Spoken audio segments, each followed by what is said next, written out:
porque tinha uma filha única, quase de 12 anos, que estava à morte. E, indo ele, apertava-o a multidão. Amém, irmãos? Essa palavra é conhecida por todos nós. E o título do texto tem como a filha de Jairo. Nós vamos observar que o principal propósito do Evangelho de Jesus escrito por Lucas tem o principal propósito de relatar a vida de Jesus como homem e como Salvador perfeito. Em muitos momentos, por onde Jesus passava, nós observamos também nos Evangelhos que Jesus ele era seguido por uma grande multidão. Porque muitos ali que o seguiam tinham um objetivo diferente. Muitos queriam apenas ouvir Jesus falar. Outros queriam saber quem era Jesus, por curiosidade, para ver o que ele falava ou o que ele fazia. Outros realmente queriam buscar de Jesus o ensinamento da palavra que ele proferia através de ensinamentos, das parábolas, dos sermões proferidos por Jesus. E muitos queriam obter de Jesus a cura. E aqui nós nos deparamos com este versículo, o versículo 40 de Lucas, capítulo 8, a qual nos diz que Jairo era príncipe da sinagoga. Ou seja, Jairo ele era chefe da sinagoga. Sinagoga era o templo, onde era prestada a adoração. Então Jairo ele tinha uma certa responsabilidade, porque ele era responsável pela manutenção do templo. Jairo ele era responsável pela adoração prestada no templo do Senhor. Jairo ele era responsável pela administração do templo. Então, nós observamos que Jairo ele tinha uma certa autoridade sobre a função que ele exercia. Mas a palavra do Senhor é muito clara em nos dizer que quando Jairo ele chega até Jesus, ele se prostra aos pés de Jesus, antes de fazer o pedido. E aqui o Senhor Deus ele nos faz entender de que forma nós temos nos apresentado diante da presença do Senhor. Porque aqui Jairo ele demonstra uma reverência ao se aproximar de Jesus. Então ele se prostra diante de Jesus e então Jairo ele faz um pedido desesperado. E Deus ele nos faz entender nessa noite que é necessário nós sabermos de que forma nós estamos apresentando o nosso culto a Deus, de que forma nós temos nos apresentado diante dele. Porque a palavra do Senhor ela é clara em nos dizer em Romanos capítulo 12, versículo 1: rogo-vos, pois, irmãos, que apresenteis o vosso corpo como sacrifício vivo, santo e agradável a Deus, que é o vosso culto racional. Então aqui nós observamos que mesmo Jairo, ele tem uma certa autoridade, mesmo Jairo, ele tem uma certa posição diante do Senhor dos Exércitos. Jairo ele se prostra como um sinal de reverência, como um sinal de adoração. E então depois, Jairo ele faz um pedido, dizendo: Senhor, tem uma filha em minha casa que está à beira da morte. No Evangelho de Mateus, no capítulo 9, nós vamos observar que é contada a mesma história. E quando Jairo chega até Jesus, já é um outro contexto. Ele diz que a sua filha já havia morrido, mas a sua esperança, ela não tinha acabado, porque ele sabia que o Senhor Jesus poderia fazer um milagre. Então ele ali diante da presença de Jesus, ele pede, ele faz um pedido. E o pedido de Jairo é: me acompanhe e entre em minha casa. O pedido de Jairo era para que Jesus entrasse em sua casa. E mediante essa palavra, eu não sei de que forma você chegou aqui essa noite. Eu não conheço os teus problemas, eu não conheço as tuas provações, as tuas dificuldades. Mas mediante essa palavra, o Senhor Deus, ele nos alerta em dizer: me convide para entrar em sua casa. Me convide para entrar em tua casa. Porque a palavra do Senhor nos diz em Mateus, capítulo 7, versículo 7: pedi e dar-se-vos-á. Buscai e encontrareis. Batei e abrir-se-vos-á. Porque o que pede, recebe. E o que bate, a porta é aberta.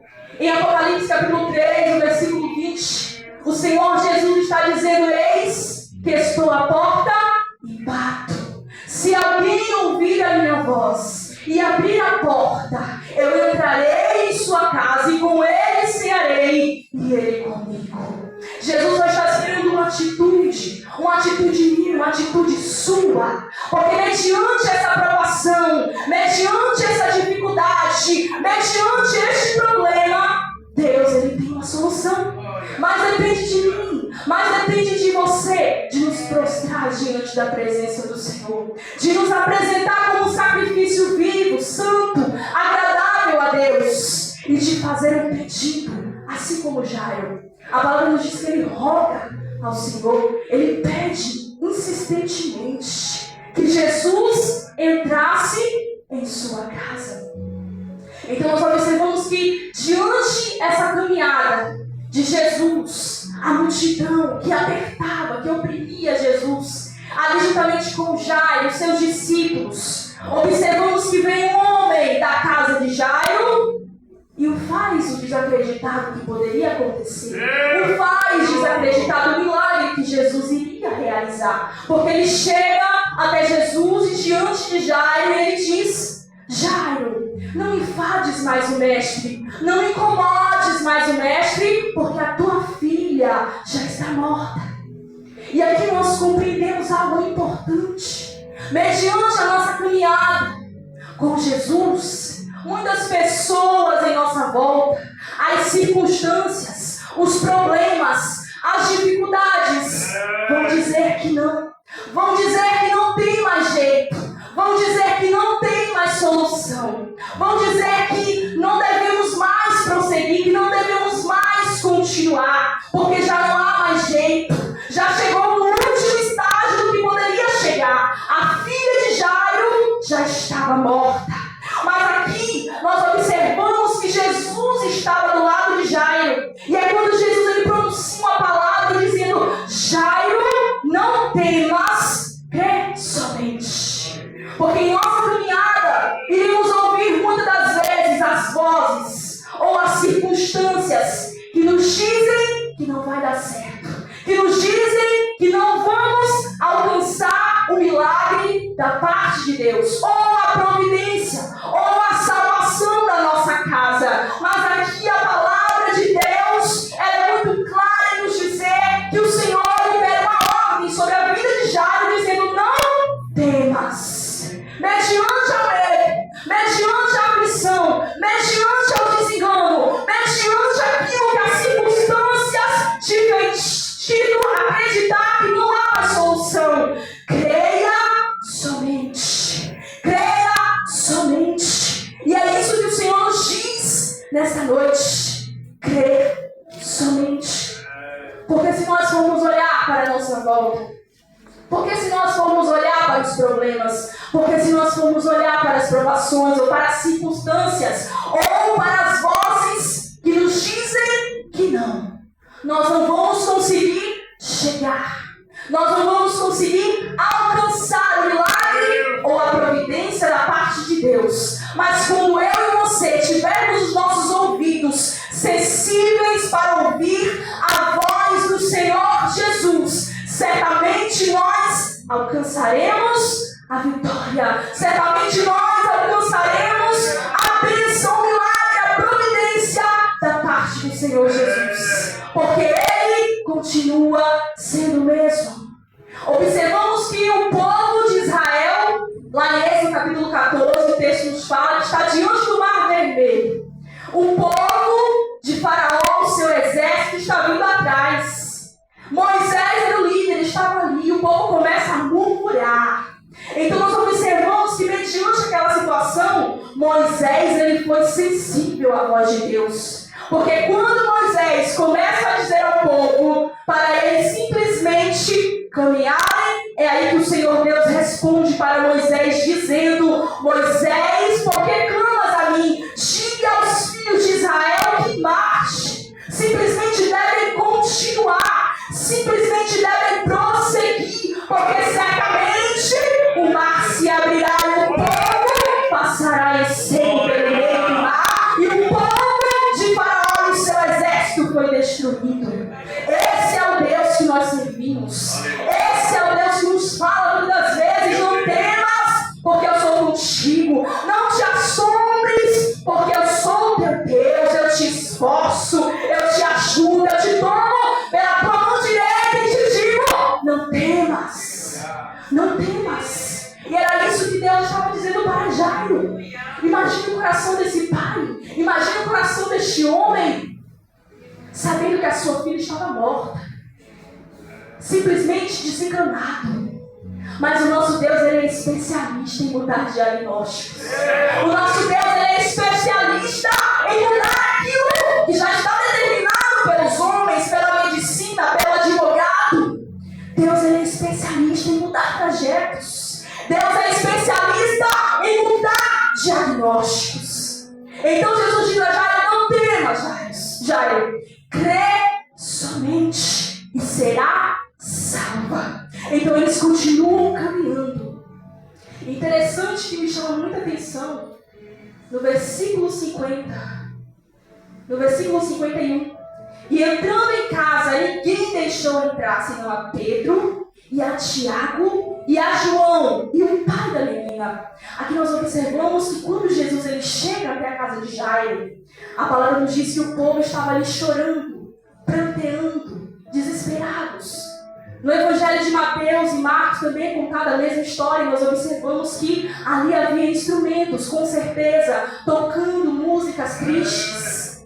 Ali havia um povo em alvoroço, em grande pranteamento, em grande tristeza, porque a filha de Jairo estava morta.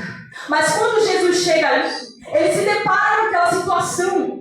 E a multidão que estava seguindo a Jesus, ele não permitiu entrar na casa de Jairo, senão a Pedro, a Tiago e a João, o pai e a mãe da menina. E aqui Deus nos faz entender algo importante. Aqui Deus nos faz entender algo interessante para as nossas vidas. Porque diante da caminhada, diante dos problemas, das provações, nós não devemos contar para todo mundo.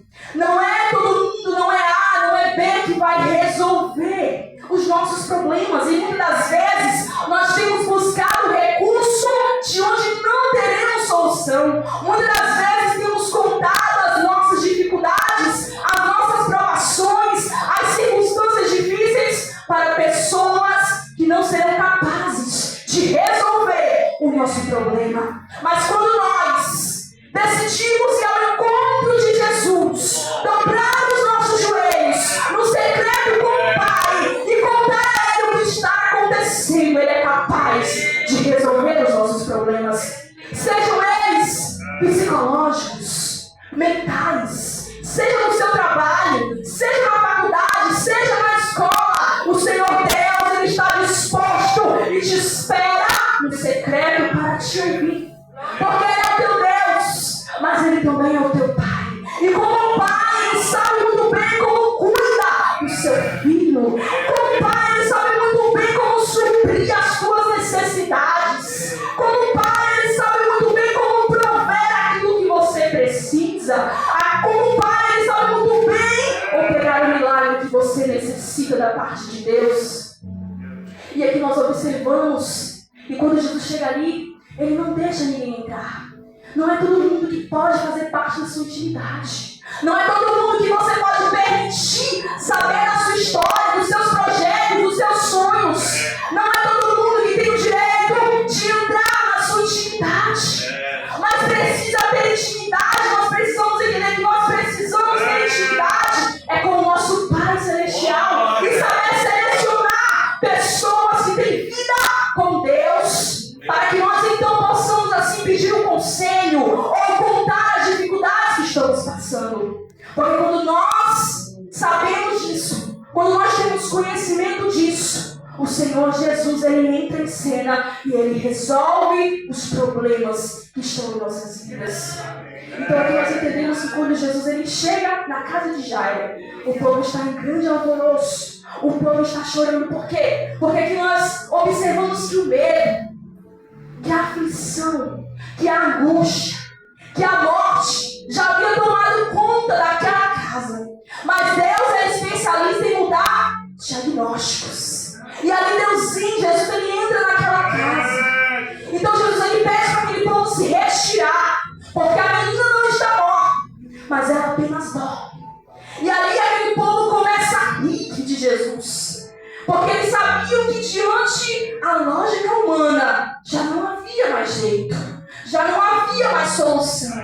Mas é aí que Deus entra em cena. É quando não tem mais jeito, é quando não tem mais solução, é quando a lógica humana determina que não tem mais jeito, é quando o diagnóstico, a doença que não tem mais jeito, é aí que Deus entra em cena e opera o milagre. É aí que Deus entra em cena e restaura aquilo que precisa ser restaurado. É quando muitos dizem que não, é quando a circunstância diz que não tem mais jeito na sua casa, é quando a circunstância diz que não tem mais jeito para a tua família, não vai ter mais salvação, não vai ter cura, não vai ter libertação. É aí que Jesus ele entra em cena e diz: tem libertação, tem cura, tem salvação, tem mudança, diagnóstico, porque Ele é Deus, porque Ele é o Senhor dos exércitos e Ele ainda opera milagres em nosso meio.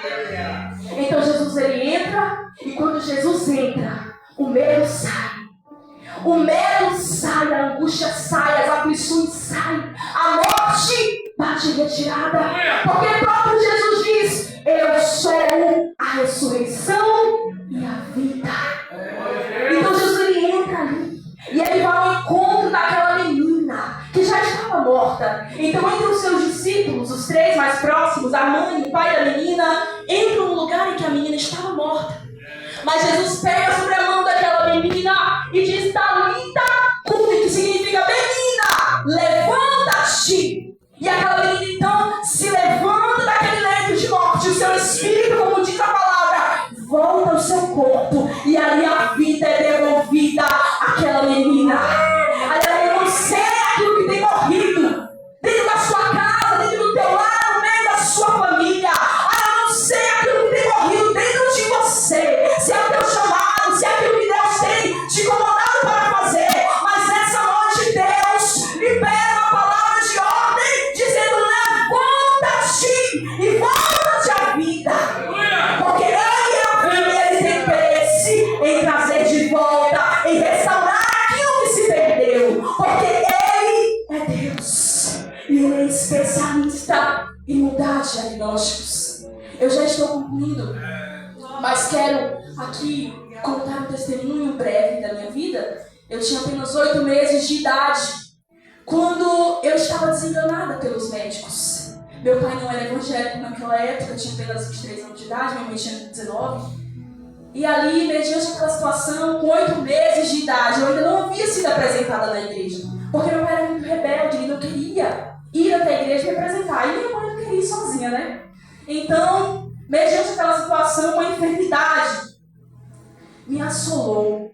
E ali minha mãe levava aos médicos e já não tinha mais solução. Pela última vez já não havia nem lugar para furar, nem na cabeça. Eu já estava inchada e nenhuma medicação era capaz de resolver, porque os médicos não entendiam que enfermidade era aquela. Então os médicos falaram: mãe, não tem mais jeito, volta para a tua casa. E ali muitas pessoas oravam por mim. De repente um dia uma irmã vai até a minha casa, entra no meu quarto comigo no colo e ela começa a orar por mim. E de repente Deus revela àquela irmã o que havia acontecido. Um espírito maligno com a foice estava rodeando o meu pescoço. Em um dos momentos que minha mãe saía comigo na rua, ela não podia se descuidar, porque o meu pescoço ele não ficava em pé. E um dia o pescoço caiu para trás e um homem que viu se assustou. Então minha mãe não sabia o que era, eu não conseguia mamar, eu não conseguia me alimentar. Já não havia mais solução, porque a medicina diz: olha, não tem mais jeito. Mas quando Deus entra em cena, Ele diz: tem jeito sim, eu dou jeito sim, eu sou o Senhor dos exércitos e eu sou a ressurreição e a vida, eu sou a cura. E aí minha mãe retorna para casa, e aí alguém diz para meu pai: ou você leva a menina para se apresentar na igreja diante do altar do Senhor, ou eu irei levá-la para mim. E naquele dia ele vai à igreja, e no mesmo dia que eu fui apresentado, o pastor até disse: eu nunca apresentei uma criança tão grande, que eu tinha 8 meses e já era um pouquinho grandinha. E aí, naquele mesmo dia, o Senhor me curou. Aleluia! E eu posso dizer hoje que eu sou resposta de orações. Eu sou resposta de orações. Eu sou milagre de Deus. E eu sei que não é diferente contigo aqui. Você é resposta de orações de alguém que orou por ti. E é por isso que você está aqui nessa noite. Você é resposta de oração de alguém. Você é resposta daquilo que alguém pediu para Deus. Você não está aqui à toa. E mediante a circunstância da sua volta, Deus ele te convida. Clamas a mim e responder-te-ei. Porque Ele há de revelar coisas grandes que você ainda não sabe. Mas precisa se prostrar diante aos pés de Jesus e pedir a Ele com o coração aberto, com o coração sincero diante da presença de Deus. Porque Ele é especialista em realizar milagres. Gostaria de convidar os irmãos que colocarem de pé. Estarei orando por você. Eu não conheço as suas dificuldades, os teus impasses. Aquilo que tem te feito pensar em desistir, em parar. Ou as vozes que têm dito para você que não vai dar certo. Ou as vozes que dizem que não, no meio desta caminhada. Mas nessa noite eu gostaria de orar com você. Orar pela tua casa, orar pela tua família, orar pela tua vida. Porque só você e Deus sabe exatamente o que você tem passado ao longo desta caminhada, amém? Senhor, nosso Deus e nosso Pai, nós nos encontramos, Pai, em tua presença. Deus, a tua palavra ela foi entregada nessa noite. Deus, eu sei que o Senhor achou guarida em cada coração. Deus, o Senhor conhece cada pensamento. Deus, o Senhor conhece cada lar de cada pessoa que se encontra aqui. Deus, o Senhor conhece a parentela, os familiares. Deus, aonde for preciso, o Senhor entra nessa noite. Realiza o milagre, muda o diagnóstico, meu Pai. Quem sabe o médico determinou o diagnóstico de uma doença, Senhor. Quem sabe o advogado determinou que não tem mais jeito na causa. Mas o Senhor é o Senhor dos exércitos. E o Senhor não perde batalha. O Senhor é a ressurreição, é a vida. O Senhor é a cura. E o Senhor ainda opera milagres em nosso meio. Pai, que o Senhor possa te encontrar a cada pessoa neste momento. Que o Senhor possa fortalecer a cada um. Que o Senhor possa repreender, ó Pai, aquilo que tem feito os seus filhos pensarem que não vão conseguir alcançar o milagre, a bênção, a vitória, a providência da parte do Senhor. Ó Pai, que o Senhor leve cada um em paz para os teus lares e que a tua providência, Pai, que o teu milagre, enquanto eles estão aqui te adorando, enquanto eles estão aqui orando diante da tua presença, o teu milagre, a tua providência, a tua bênção possa chegar no lar dos teus filhos, Pai, para a honra e glória do teu santo nome, é o que nós te pedimos e te agradecemos em nome de Jesus.